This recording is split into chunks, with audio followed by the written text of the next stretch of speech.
રક્ષાબંધનના પરમ તહેવારમાં બેન ભાઈને આપે આ વસ્તુ તો ભાઈના ઘરે ધનની પ્રાપ્તિ થાય, અને ભાઈ બહેનને આપે આ ચીજ વસ્તુ તો પરમ બહેનના ઘરે મહાલક્ષ્મીની પ્રાપ્તિ થાય. પ્રિય ભક્તો, બેન અને ભાઈનો નાતો છે ને, એટલો અદ્ભુત નાતો છે.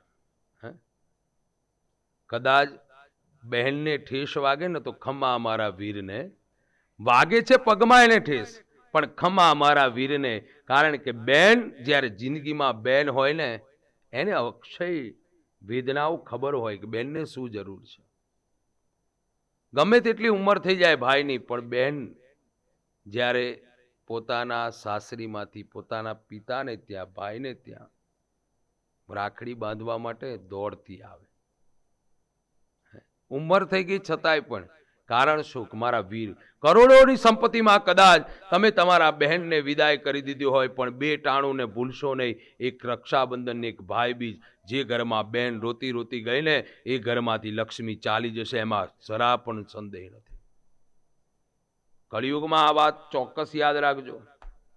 પોતાની પત્નીના કહેવાથી સાળીને આપે છે સાડી, અને બેન ભાણેજ ઘરેથી રોતા જાય છે, તો વાલા ભક્તો, તમારે ત્યાં સુખની પ્રાપ્તિ ચોક્કસ ન થાય.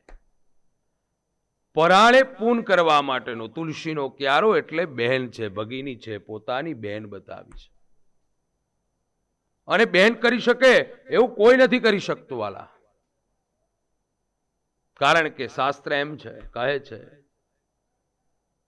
કે બહેનની ફરજ ઈચ્છિક સુધી નિભાવે છે બેન. એક વસ્તુને વિચાર તો કરો કે જે આંગણામાં જે મોટી થઈ 22-23 વર્ષની થાય છે, એક વસ્તુનો વિચાર કરીએ આપણે કે 22-23 વર્ષની બહેન મોટી થઈ અને આંગણું છોડીને જ્યારે પિતાજીના ઘરેથી જ્યારે વિદાય લેતી હોય છે, ત્યારે 5 આંગળીના 10 આંગળીના થાપા મારીને જાય છે. એ તમે કોઈ દિવસ વિચાર કર્યો? જે કંકુ ગોળ્યું હોય એનાથી 5 આંગળીના, જે 5-10 આંગળીના થાપા મારીને જાય. એટલે પોતાના પિતાને કહે છે કે પિતાજી, હવે તમારી સંપત્તિમાં કદાચ જ્યારે પણ અંગૂઠાની જરૂર પડે, અંગૂઠો નહીં પણ મારા 10 આંગળા આપું. મારા તમારી સંપત્તિમાં મારો કોઈ હક નથી. દીકરીઓ આપણી ભારતની આર્ય નારી જ્યારે વિદાય લેતી હોય ત્યારે ઘૂમટો કેમ તાણે છે? ત્યારે એક વખત પ્રશ્ન કર્યો ને, ત્યારે એક ભારતની એક દીકરીએ જવાબ આપ્યો કે હું એટલા માટે ઘૂમટો અમે તાણીએ છે કે કદાચ મારા વીરની સંપત્તિ ઉપર અમારી નજર પણ ન પડે, એવી ભારતની. કારણ કે સમર્પણનો ક્યારો છે. એને કઈ ન જોઈએ. પોતાના ઘરે પોતાનું પતિનું ઘર, કરોડોની સંપત્તિ હોય, પણ પોતાના ભાઈને ત્યાંથી ગમે તેવી 500 રૂપિયાની સાડી આવે ને, તો પોતાની દેરાણી જેઠાણી, પોતાની સાસુથી માંડીને બધાને જણાવે કે મારા વીરે, મારા ભાઈએ મને આ સાડી આપી. કારણ શું? પ્રેમનો ભાવ છે, એ સમર્પણ છે. રક્ષાબંધનના દિવસે આ વખતે ભદ્રા છે, 1:30 વાગ્યા પછી જ રાખડી બાંધવાનું મુહૂર્ત છે. તારીખ 19/8/2024, 1:30 વાગ્યા પછી તમે પોતાના ભાઈને રાખડી બાંધી શકો છો. બહેનો, એક કામ કરવાનું છે આપને. પોતાના વીરને રાખડી જ્યારે બાંધવા જાઓ, આ વસ્તુનું ખાસ નોંધ કરજો કે પોતાના ભાઈને જ્યારે રાખડી બાંધવા જાઓ ને, તો આપણી પરંપરા, આપણા પહેલાના વડવાઓની પરંપરા પ્રમાણે એક નાનકડો ગોળ લઈને જજો. તમે ગમે તેટલી મીઠાઈ ભલે લઈ જાઓ, પણ પોતાના ભાઈને પહેલા ગોળ ખવડાવજો. કારણ કે આ વખતે એવો એટલો બધો સમાગમ છે, અને જ્યારે એને ગોળ ખવડાવશો ને, તો એના જીવનમાં રહેલી તમામ પ્રકારની વિટમણાઓ દૂર થઈ જશે. કારણ કે એ આદ્ય શક્તિ સ્વરૂપ છે, એ નિરપણ સ્વરૂપ છે, એ નિષ્કામ પ્રેમની મૂર્તિ છે. અને એના હાથે જ્યારે ગોળ ખવડાવવામાં આવે ને આવો સંયોગ ભેગો થયો હોય, તો પોતાના ભાઈની તમામ પ્રકારના દુઃખની રેખાઓ બદલાઈ જાય છે. એવું આપણે અનુસંધાનમાં બતાવ્યું છે. અને બીજા નંબરમાં, જ્યારે તમે રક્ષાબંધનની મનાવણી કરો, રક્ષાબંધન પરિપૂર્ણ થાય, બેન હાથમાં પોતાના ભાઈને રાખડી બાંધે છે. એ બેન કઈ લેવા માટે નથી બાંધતી વાલા, એટલું યાદ રાખજો. પોતાના ભાઈને પોતાનું આયુષ્ય આપવા સુધી પહોંચે, એનું નામ બેન છે. મારું અડધું આયુષ્ય એને મળી જાય એવી ભાવના કરનાર એ બેન છે. સમર્પણ ત્યાં કરાવે છે.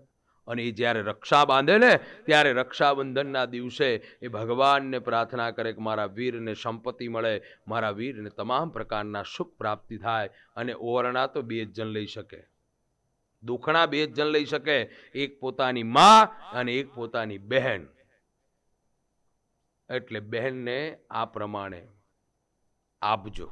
બહેનને બને તમે ચીજ વસ્તુ આપો એનો કોઈ વાંધો નથી, પણ રક્ષાબંધનના દિવસે જ્યારે તમારી બેન તમારા ઘરેથી વિદાય લે ને, જાય ને, ત્યારે બહેનને ખાસ 551 રૂપિયા આપજો. કેમ એટલી સંખ્યા બતાવી? કારણ કે આ વખતે 5 સોમવાર છે. 5 સોમવાર છે. 551 રૂપિયાનું દાન એને કરવામાં આવશે ને તો શિવને ડાયરેક્ટ દાન પહોંચશે. વાલા ભક્તો, આ પ્રમાણે કરશો તો એને ત્યાં પણ લક્ષ્મી રહેશે અને તમારે ત્યાં પણ ચોક્કસ લક્ષ્મી રહેશે. તો આવનારી રક્ષાબંધનના દિવસે ભદ્રા હોવાથી આપ 1:30 વાગ્યા પછી રક્ષાબંધનનો પરમ મનાવી શકો છો. આનંદથી રક્ષાબંધનને તમે ઉજવણી કરી શકો છો. તો બેન અને ભાઈનો પ્રેમનો સમન્વય એટલે રક્ષાબંધન. આવનારી રક્ષાબંધનના દિવસે ભાઈ બહેનને આટલું આપે અને બેન ભાઈને આટલું ચીજ વસ્તુ આપશે તો ચોક્કસ બંનેને ત્યાં ભગવત મહાલક્ષ્મી અને ભગવાન નારાયણનો વાસ થશે અને સદાય કાળ માટે ગૃહમાં પ્રેમ જળવાશે અને ભાઈ બહેનનો સદાય કાળ માટે પ્રેમ અવશ્ય ચોક્કસ સારામાં સારું રહેશે અને ભગવાનની અશ્વિન કૃપા ચોક્કસ થશે.